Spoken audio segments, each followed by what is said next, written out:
sejam muito bem-vindos a mais uma edição do Coaching Play, aqui na sua Amazon Play TV Digital Proclip. E hoje o nosso tema é sobre dinheiro. Você entende o seu dinheiro? Para falar sobre ele, nós trouxemos Erivaldo Lopes. Ele é um especialista em dinheiro. Ele é consultor financeiro, pessoal e empresarial.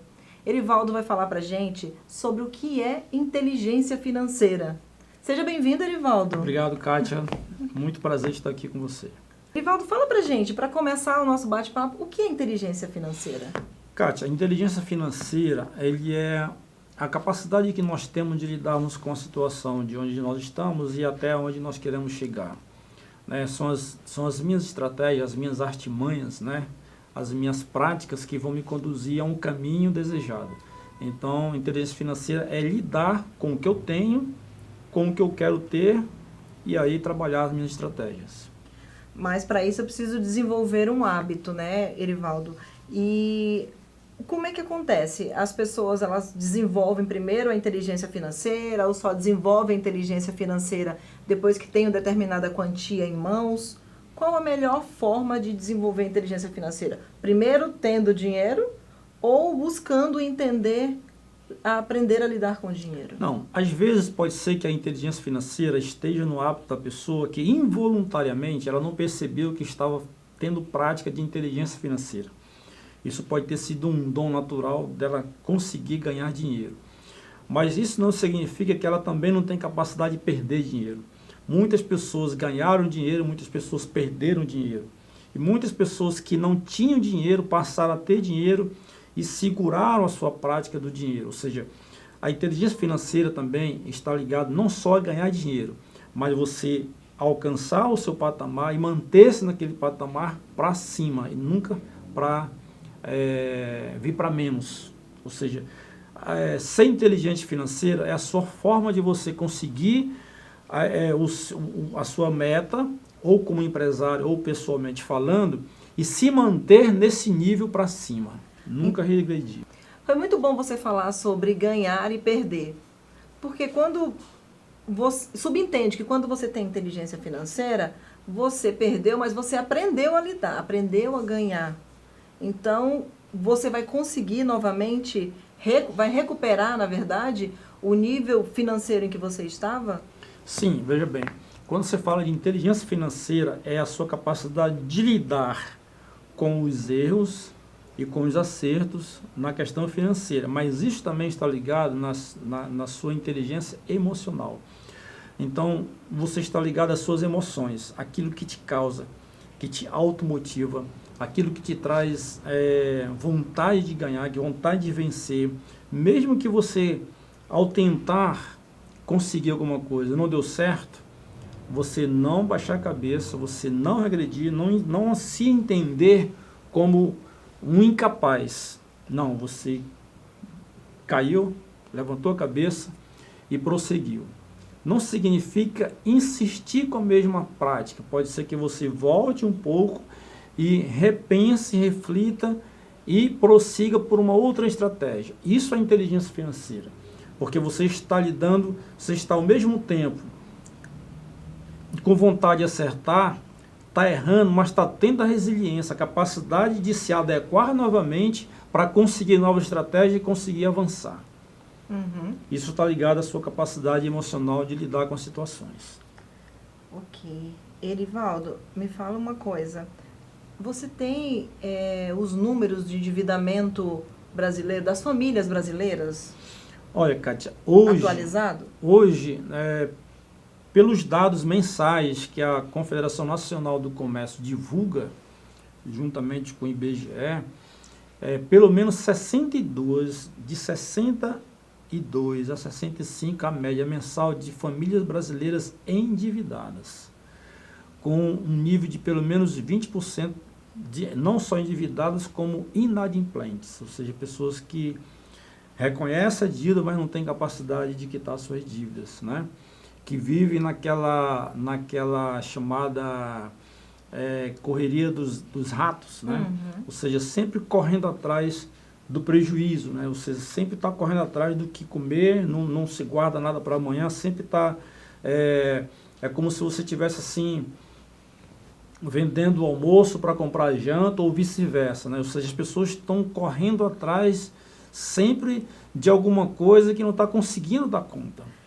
E isso é muito evidente em razão do país ter passado, e está ainda atravessando uma crise política, né? Mas ter passado por uma crise gigantesca, Sim. financeira, e as famílias, as pessoas, não vamos nem colocar como família, mas as pessoas, elas acabam pegando isso como muleta para justificar a sua realidade financeira, que o Brasil está em crise, portanto ela está também? Então, na verdade, o que acontece? Na verdade, o nosso país ele sofreu um desarranjo político, econômico, financeiro muito forte, muito profundo, né? Nós fomos no fundo do poço, né? Nós sofremos, assim, crises agora absurdamente muito fortes, até a ponto de termos PIB negativo, coisa que a gente não estava vivendo, já acostumado com isso. Então, a gente sofreu uma recessão. E aí você teve aí desemprego, você teve inflação alta, você teve aí todos uns indicadores bastante negativos para nós. As pessoas já vinham supostamente no nível de vida assim, mais ou menos confortável, e aí com crédito muito farto através das instituições financeiras. Esse crédito foi tão facilitado que as pessoas ficaram endividadas. E aí chegou no limite do endividamento que a economia estagnou, parou, porque as pessoas pararam de movimentar, e aí você caiu a indústria, caiu o comércio. Até porque não tinha um crédito. Então, o crédito foi minando, porque as famílias não suportavam mais fazer dívida, devido ao grau de endividamento delas. Muitas pessoas, nesse impacto todo aí, se refizeram, né? Elas se reconfiguraram. Pessoas foram desempregadas, mas conseguiram ser um empresário de sucesso, um mini empresário de sucesso. As pessoas se realinharam financeiramente, empreenderam, trouxeram consigo novas práticas de vida, entendeu? E conseguiram ser aí, se você for observar bem, Kátia, nos últimos anos o Brasil tinha muito poucos milionários. Hoje nós temos muito mais milionários a cada ano se multiplicando. Por quê? Porque os jovens tiveram capacidade de empreender muito forte, aprenderam, tiveram conhecimento, fizeram cursos preparatórios, e hoje nós temos jovens que são empreendedores, que são pessoas bem-sucedidas financeiramente. Entendeu? Pessoas que com 25, 30 anos já têm uma vida financeiramente muito bem, obrigado. Qual é a dica que você dá para as pessoas que estão endividadas ainda, que são 60 e quantos por cento? 62, na média de 60 para cima. 60%, acima de 60% das famílias endividadas. O que elas devem fazer? Como elas devem buscar? Onde elas devem buscar uma solução para ajudar, auxiliar a recuperar essa saúde financeira? Então, primeira coisa que nós temos que ter é a humildade. É reconhecer que temos um problema, que temos uma dívida. Não é só aquela prática que você vê aí, normalmente assim, devo, não nego, pago quando eu quiser. Isso não é legal. Você deve, reconhece, então tenha humildade de tentar recuperar isso. Eu não posso, não pode. Você pode, você é capaz, você tem condição para isso. Basta você querer, entendeu? Então o que acontece? Você tem que ter estratégias. Qual é a capacidade de poupar que o brasileiro tem hoje? Ele não tem a cultura, ele não tem o hábito de poupar, mas ele tem capacidade de poupar, ele pode poupar. Por que ele não poupa? Porque ele não quer, ele não adquiriu o hábito e não procura pensar nisso. Porque, Kátia, olha só, financeiramente falando, o brasileiro, as finanças, ele não gosta muito de conversar com isso, ele não gosta de parar para isso. Mas você atribui isso a quê? Ele não querer, o dinheiro, a nossa relação com o dinheiro, devido a esse problema histórico que nós tivemos, as pessoas se sentem desconfortáveis. E onde dói, você não tem prazer na dor. Justamente isso que As eu ia te pessoas não perguntar. gostam de sentir dor.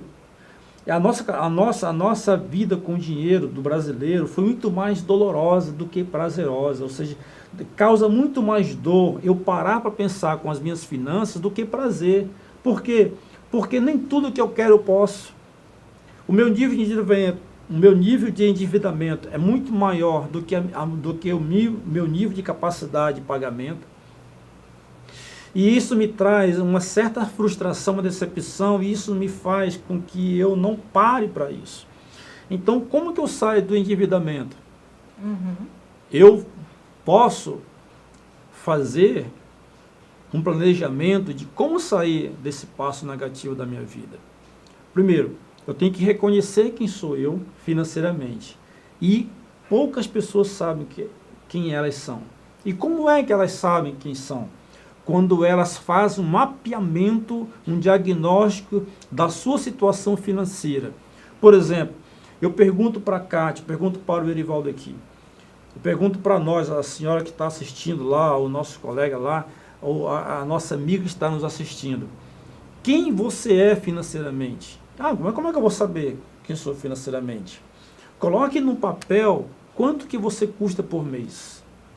Quantas pessoas sabem quanto ela custa por mês? Não são muitas pessoas. Então, assim, as pessoas não estão tendo uma autorresponsabilidade de se colocar na situação dentro do que elas podem. Porque uma coisa é o que eu posso, uma coisa é o que eu quero, o que eu desejo.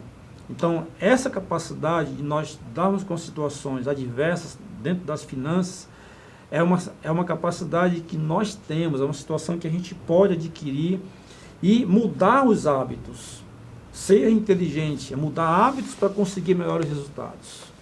Então, a gente vai voltar daqui a pouco, porque o Erivaldo vai continuar com a gente falando sobre quais os reflexos do endividamento no meu emocional. O que isso impacta na minha vida, na minha felicidade? E vai também dar algumas dicas de como a gente buscar ajuda, auxílio, ou até mesmo literaturas, né, que possam auxiliar e indicar formas de você sair desse endividamento, ou pelo menos começar a entender a sua realidade financeira. A gente volta já já.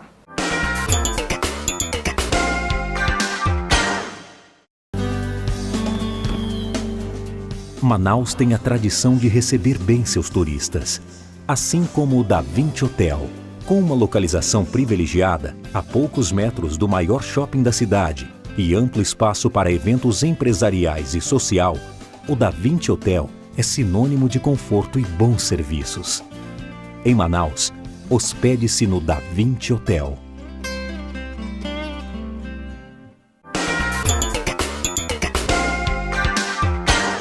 E agora, dando continuidade ao nosso programa Coaching Play, Erivaldo Lopes. Quais os impactos no meu emocional? Quais os impactos no emocional de quem está endividado? Olha, Kátia, só para você ter uma ideia, existe um percentual considerado para pessoas divorciadas por causa do impacto negativo das finanças nas famílias. Então, o que acontece? O impacto do endividamento é forte. Você tem pessoas que precisam tirar suas crianças de melhor escola, você precisa tirar o transporte melhor dos seus filhos por causa das dívidas, você precisa se readequar no seu meio, no seu padrão alimentar. Então, isso tem um impacto negativo. Por quê? Porque você começa a ter uma regressão daquilo que você estava tendo já como satisfação. Você começa a ter um nível de frustração acentuada. E você começa a ter um desgaste na relação com o seu cônjuge, com os filhos, começa a ter problema, começa a ter discussão, começa a faltar aquilo que você estava acostumado a ter, em abundância. Então, isso começa a ter uma redução. E aí é importante que as pessoas reconheçam que todo mundo passa por um processo assim, mas não é obrigado a passar. Você pode evitar passar por isso. Se você tiver um comportamento dentro da sua renda, fazer a sua adequação como consumidor. gastar dentro do que eu ganho, não acima do que eu ganho. Entendeu? Então, assim... E se readaptar. Se readaptar. No caso de uma perda... O meu grau de endividamento, por exemplo, não deveria ser mais que 30% da minha renda. Entendeu? Se eu conseguir fazer isso, eu estaria num nível muito bom, considerando o padrão brasileiro. E aí a gente tem que ter essa percepção de que os nossos erros, as nossas irresponsabilidade financeira pode trazer um transtorno grande para os nossos familiares, que não tem nada a ver com a nossa responsabilidade. Quando é o caso um chefe de família, quando é uma senhora, sei lá. A gente tem que ter um tratamento coletivo, uma responsabilidade coletiva na nossa casa, né? Assim, qual é o nível que você gasta, por exemplo, de energia elétrica? Quanto que você gasta com consumo de telefonia celular? Quanto que você gasta com... são vários consumos diários que você tem, que você não tem noção do que está gastando. As pessoas, então, acham, ou talvez a pergunta seja, se tivesse uma remuneração, uma renda maior, seria a solução? Não, não é renda maior que só endividamento. É o comportamento da pessoa com o dinheiro, é como ela lidar com o dinheiro, é o grau de autorresponsabilidade que ela tem com aquele dinheiro, entendendo, Cátia, que é o seguinte, quantos milionários já voltaram a ser pobres? Quando você vê quantos jogadores de futebol que ganham absurdos rios de dinheiro, que ganharam dinheiro a sua vida toda como jovem, hoje estão senhores sem dinheiro, que vivem de favores em casa de famílias. Onde está o dinheiro deles? Porque não tiveram capacidade, não tiveram inteligência, não tiveram acompanhamento, não tiveram uma boa orientação, comportamento adequado com o seu dinheiro para aplicar na época, para fazer o dinheiro trabalhar para ele. Ou seja, a sua capacidade física regrediu e junto com ele a capacidade de ganhar dinheiro. Mas enquanto ele tinha ganho aquele dinheiro grande lá atrás, ele não foi capaz de fazer com que esse dinheiro virasse um ativo para ser um transformador ou um multiplicador daquele dinheiro que ele ganhou para hoje usufruir em situações mais confortáveis. E as pessoas, explica pra gente, explica para os nossos internautas qual a diferença de ativo e passivo? O ativo, do ponto de vista das finanças pessoais, significa tudo que eu faço ou tudo que eu me oportunizo, que eu adquiro para fazer ganhar dinheiro. O passivo é o contrário. Então, por exemplo, assim, vamos imaginar, Cátia, que você está na dúvida de Erivaldo, eu compro uma casa para eu morar ou eu alugo uma casa para eu morar. Do ponto de vista de cada um, isso tem que ser analisado, porque não necessariamente eu comprando uma casa, ela poderá ser um ativo para mim. Ela poderá ser um bem dentro de um passivo. Se essa casa for fazer com que eu vá despender dinheiro mensalmente para eles com vários custos, mas se eu ter uma casa, se eu comprar uma casa, que essa casa vai me fazer ter uma renda, então ela passa a ser um ativo. Se eu compro uma casa que ela vai fazer com que eu tenha uma despesa, ela passa a ser um passivo. A mesma coisa é um carro. Eu posso ter um carro onde com ele eu tenho a depreciação natural do valor dele. Uhum. Além disso, tem um consumo de combustível e tudo mais, de manutenção.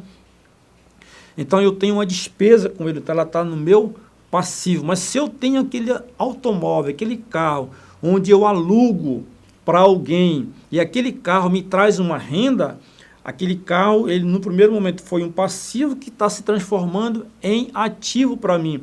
Mas isso é uma capacidade de administrar o que eu tenho, para onde eu quero alocar e qual a finalidade. Então, eu posso ter um bem que ele pode ser, em determinado momento, ativo ou passivo. Qual o fim? Qual a minha capacidade de lidar com isso? Então, assim, existem muitas pessoas hoje que têm uma renda muito boa, que preferem, que tem uma situação muito mais confortável, que está ganhando dinheiro, vivendo, pagando aluguel e não comprando uma casa. Então, veja bem, se eu investir numa casa e eu morar nela, tendo todas as despesas que eu tenho com ela, como pagamento de impostos, enfim, todas as despesas que requer um patrimônio, um bem desse, ela vai para a coluna de passivo. Passivo. Porque eu vou estar pagando prestação, vou estar pagando IPTU, enfim, Sim. vou ter as despesas. Se eu compro essa casa, eu invisto nessa casa, mas eu alugo ela, daí ela vira um ativo para mim? Se ela passa a ter uma renda para você, ela passa a ter um ativo para você, porque ela está trabalhando para você. Você adquiriu alguma coisa que te fez render dinheiro, lucro, renda. Aí a pessoa diz assim, mas Erivaldo, mas então quer dizer que eu nunca vou ter um carro para mim passear com a minha família se eu não alugar esse carro? Não. Qual é a diferença do milionário para o pobre com a relação do dinheiro? Ele trabalha para ter muito mais, o rico. O pobre trabalha para ter o suficiente para a sobrevivência. Então, não importa para ele se ele comprar um carro, uma televisão, não importa que ele está se satisfazendo no momento. O rico não, ele pensa no futuro, ele está adquirindo e ele só pensa em usufruir quando ele tiver uma determinada quantia, que ele possa estar usufruindo daquilo sem se sentir-se no prejuízo. Então, ele nunca vai fazer uma dívida sem ter condição. O pobre não, ele já está muito mais por causa das crenças adquiridas dele, os hábitos ruins que ele adquiriu, que para ele é normal ser uma pessoa endividada. Sensacional a contribuição do Erivaldo. Eu trouxe ele para responder algumas perguntas e ele está dando uma verdadeira aula de inteligência financeira. E a gente continua já já.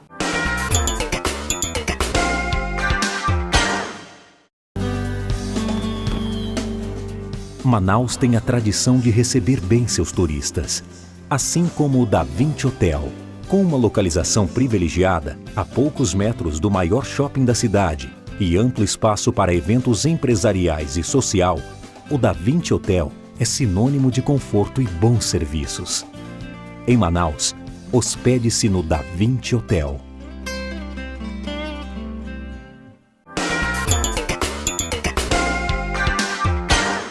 E vamos continuar o nosso programa com Erivaldo Lopes, falando sobre dinheiro. Entenda o seu dinheiro. Erivaldo ele abordou no primeiro bloco sobre você compreender em que cenário você está. Quem é você? Como você lida com o seu dinheiro? Erivaldo, como as pessoas podem identificar o cenário financeiro? Então, hoje, por exemplo, assim, eu vou fazer a seguinte pergunta assim, para a Kátia e para todos nós aqui.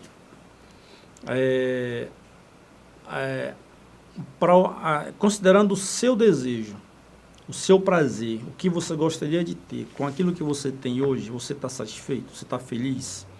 Considerando a tua renda para o que você deseja? Está satisfeito? Qual a situação que você se encontra hoje, por exemplo? Como é que eu vou descobrir esse cenário que ela está falando assim? Como é que a gente vai descobrir onde nós estamos? Você, por exemplo, pode estar hoje como um empregado? Você pode ser hoje uma pessoa autônoma, que tem uma atividade empresarial, mas autônoma? Ou você pode ser um empreendedor já? Ou você pode ter um investidor? Considerando os 4 cenários: empregado, que é aquela pessoa que busca segurança, que não tem coragem para ser um empreendedor, tá certo? E que está tendo a capacidade de ser um empregado reconhecido por uma empresa. Ou que está satisfeito também, né? Com a atividade ou com a profissão que desenvolve. Exatamente, mas você é um empregado. Ou você deixa de ser empregado por qualquer coisa aí, aconteceu, sua empresa acabou, alguma coisa assim, você ficou desempregado. Tornou-se um autônomo, uma atividade econômica que você desenvolve, que você mantém a sua família, por exemplo. Tá certo? Então você sobrevive ali, na sua margem, né? Você pode ser também um empreendedor. Tá certo?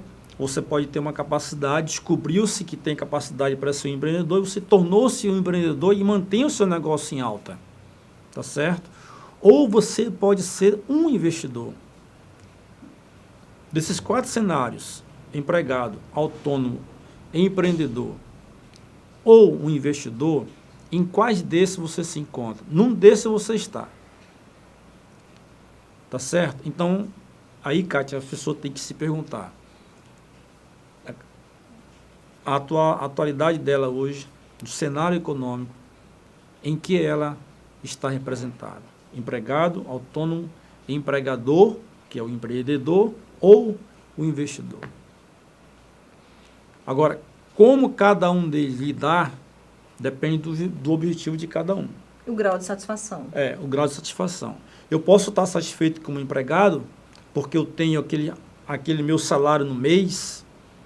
Eu posso não ter uma visão de futuro que vai me colocar numa situação melhor, entendeu? Eu posso estar satisfeito, esperar minha aposentadoria, esperar que eu chegue no nível de tantos anos de trabalho para garantir que eu vou ter ali um futuro razoável dentro do que eu quero. Será que a minha mente não pode pensar em coisas melhores e maiores? Eu me tornei um desempregado, eu fui para a sobrevivência, fui me tornar um autônomo, buscar uma atividade.